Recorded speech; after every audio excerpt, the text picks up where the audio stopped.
So it was this whole concept of they're not seen as humans, and some students were able to even see these articles, these advertisements specifically, and say it seemed like if you would see today in modern time a runaway dog, and my dog is missing, he has a collar, a red collar, return him to the owner and get a reward. They made these inferences and connections. Bringing this kind of material to students was really important because we were trying to emphasize empathy and talk about these enslaved people as human beings first.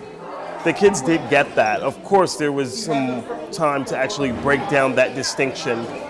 But one of the analogies I made for them was the person running away is the actual human being. If they were actual slaves by nature, they wouldn't be trying to run away. It's the human resistance to being put in a situation where she or he is enslaved.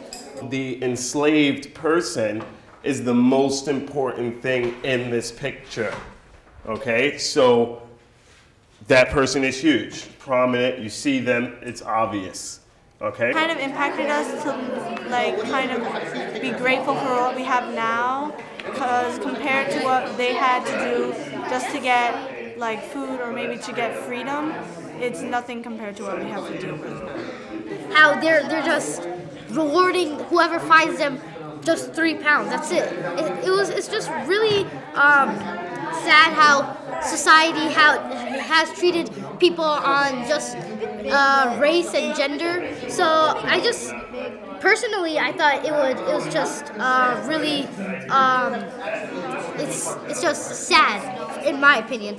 And here we're just trying to show how he's just trying to hide from everyone trying to find him, and everyone who's putting him at fault for what he was born, how he was born. These people, these slaves, they're running away and they're trying to hide, and just the idea of that, just letting our creativity flow really helps us know like how they felt, how they were, like where they are. I like making these pieces of art because we didn't grow up in these times, so we can imagine how it felt to be a slave or how it felt to be running away, and we can like incorporate our imagination into our pieces of art. It's a fun way of exploring history because it comes with art. Even though it's like tough to work together to put this all together, in the end we still made it, and it just it made this entire experience more fun. We can remember it more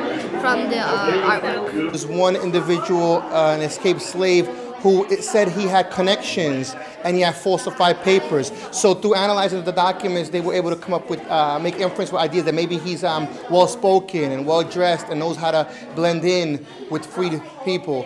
We spent time understanding the concept of being enslaved and how this was forced upon them and how the rebellious nature was to run away. They were making a stance against this inhumanity. There was an inventory list that we got our hands on as a primary source. We analyzed that inventory list and see how slaves were seen just as if there was a tool. In the same list of that a slave master would put his tools and his horses, his slave was on that same list. Because they were able to manipulate their material in a way that they can provoke emotion and also work with something other than just drawing pencil and paper. So it was very much three-dimensional for them. It was really successful and their work is really strong. And the teachers' partnership here was just amazing. So much support I got, and I was able to communicate with teachers in between sessions of meeting kids, so that was really powerful too, where writing came into play for creating statements to back up their artwork.